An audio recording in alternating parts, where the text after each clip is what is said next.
أعوذ بالله السميع العليم من الشيطان الرجيم. بسم الله الرحمن الرحيم.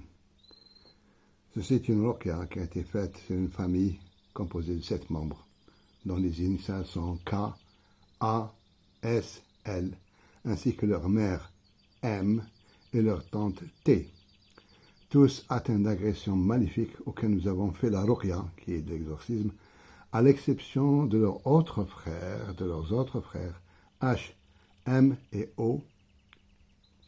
La tante qui est atteinte aussi refusa la ruqya lorsqu'elle a vu la réaction des autres, en commençant par K, âgé d'environ 24 ans en 1981, s'est pendu, à en croire, sur instigation d'un mauvais esprit, un djinn. A, âgé de 28 ans en 1974. Il était possédé depuis l'âge de 14 ans. Ses parents l'emmenèrent chez un taleb, marabout, afin de le guérir.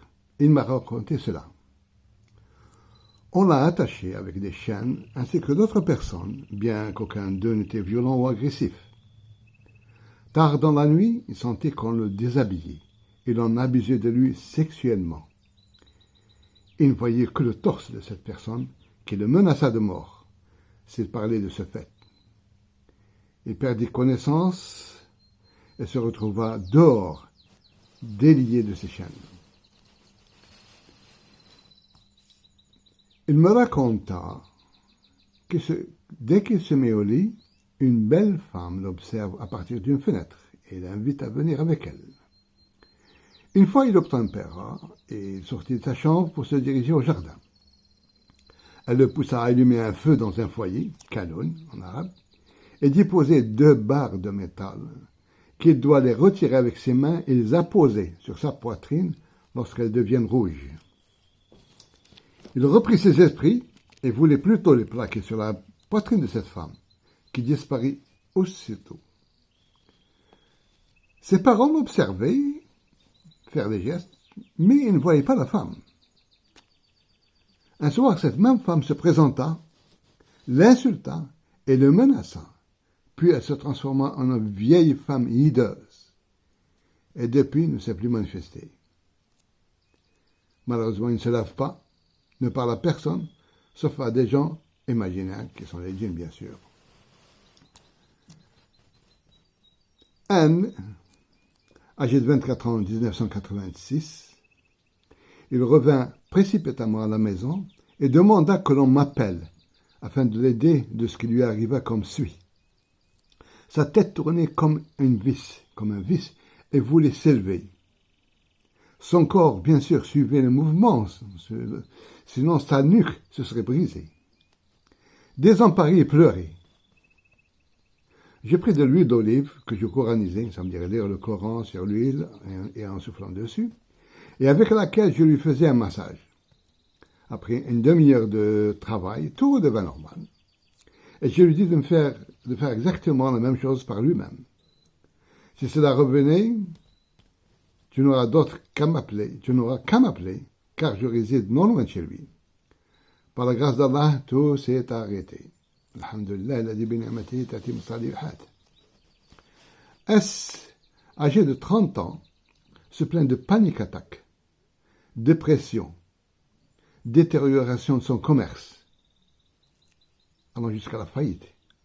Il ne peut dépasser un rayon de 400 mètres à vol d'oiseau, depuis chez lui et sans ressentir un très imminent danger de mort qui le guetterait, qui se réalisera dans la seconde qui suit. Il lui arriva de se jeter 3 fois de la voiture afin de ne pas franchir cette fatale limite. Par 2 fois, il était au volant de sa voiture, et une fois, dont c'est son frère qui alarma sa famille, qui lui retira les clés et les papiers de sa voiture. En allant visiter un charlatan, Taleb, à la Casbah d'Alger, du nom de Boulahbilat, ce dernier lui remit, contre une forte somme d'argent, un talisman, au hajjab, au gris-gris, et, surprise, il ne sentit aucune panique à l'aller. Depuis lors, il lui a et lui est permis de dépasser de temps en temps cette limite. Et puis dormir à peu près. Elle doit revenir tous les 28 jours du mois pour payer et obtenir un autre talisman, car le précédent est invalide après un mois. Bien sûr, conspiration diabolique. Tous les symptômes ne sont pas partis.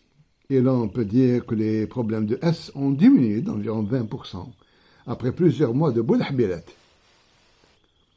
S est un homme maigre. Durant la ruqya, il a vomi environ 5 litres, d'où je ne sais pas d'où ils sont sortis. À la fin de cette session, il criait « Arrête, tu veux me tuer !» C'était l'angoisse de la respiration bloquée par les innombrables vomis.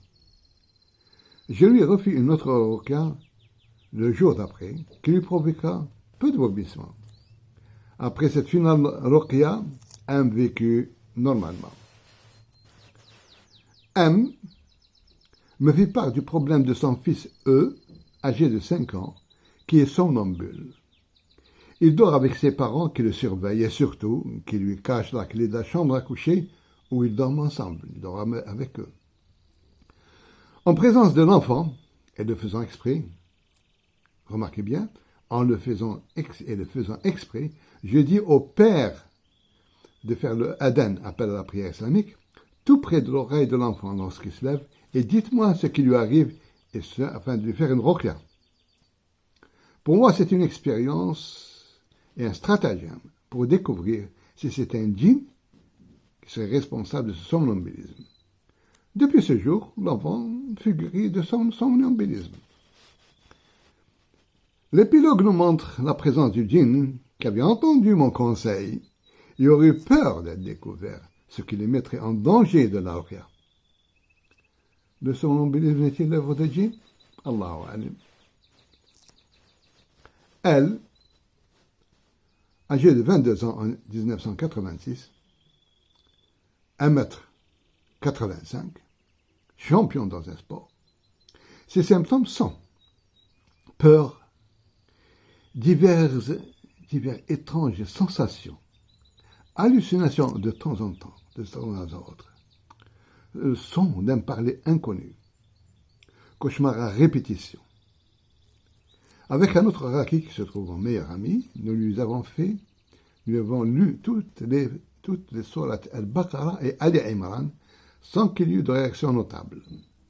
Après une pause, je repris la lecture du Coran en commençant les Qawls et elle tressaillit légèrement au chapitre 113. Dans le Qawl dit « Je cherche protection auprès du Seigneur de l'aube » Qul a'udhu bi rabbil falaq, que je répétais inlassablement, et elle semblait être en grande douleur. Puis, il devint violent, et l'on était obligé de le lier. La façon dont il se tortillait exprimait la manifestation d'un djinn.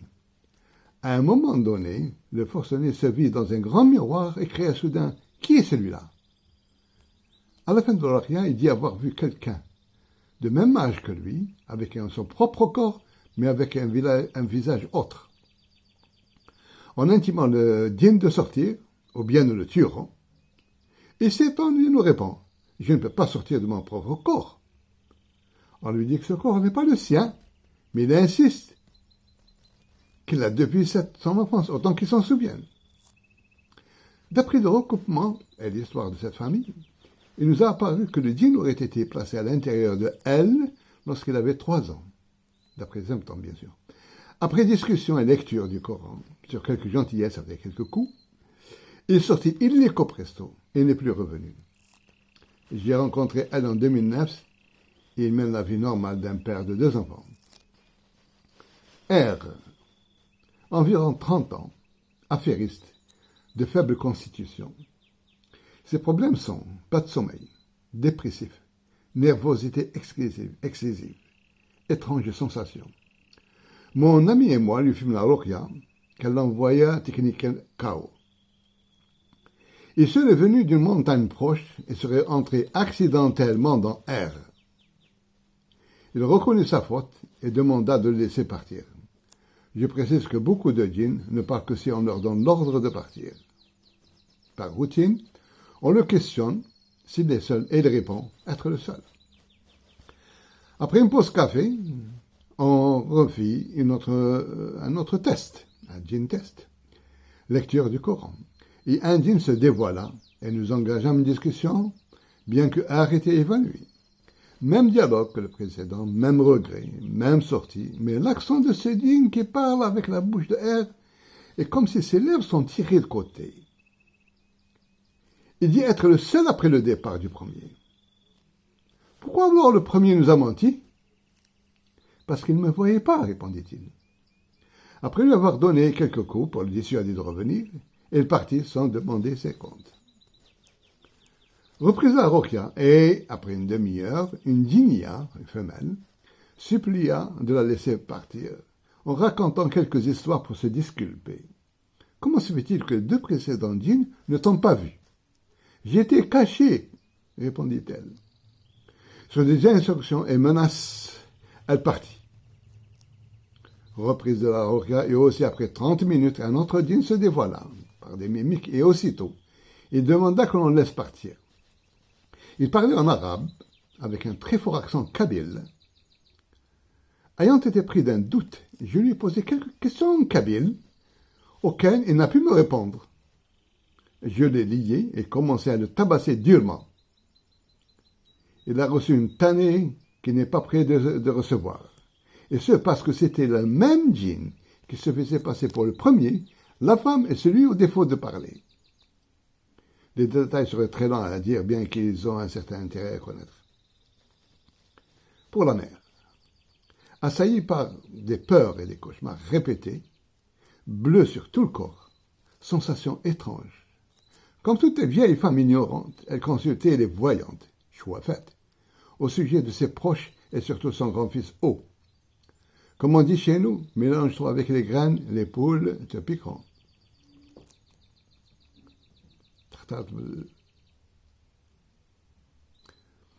Cela est interdit, et ils ne repartiront de ces Machiavel qu'avec un ou plusieurs djinns dans leur leur corps, afin de les inféoder à perpétuité. Depuis longtemps, cette mère assistait aux réjouissances orchestrées par ces viles personnes, appelées Hadra ou Noshara, durant lesquelles les pauvres, malheureux, malades, assistent, tombent en transe, dansent, se mélangent hommes et femmes, et tout ce que cela entraîne. Pendant la lecture, cette mère s'est évanouie et un djinn a parlé. Je l'ai battu une fois, avec une cuillère à café sur la plante d'un pied. Il partit définitivement, confirmation reçue a posteriori. La tante est malheureusement non mariée, âgée de 55 ans, refusa la Rokia. Louange à Dieu qui nous comble de ses faveurs. Merci de donner un like et essayez de visiter YouTube Mohamed Chekar, Moubezaï, surtout pour les parents qui ont des enfants. وصلى الله على سيدنا محمد وعلى آله وصحبه وسلم والسلام عليكم ورحمة الله وبركاته.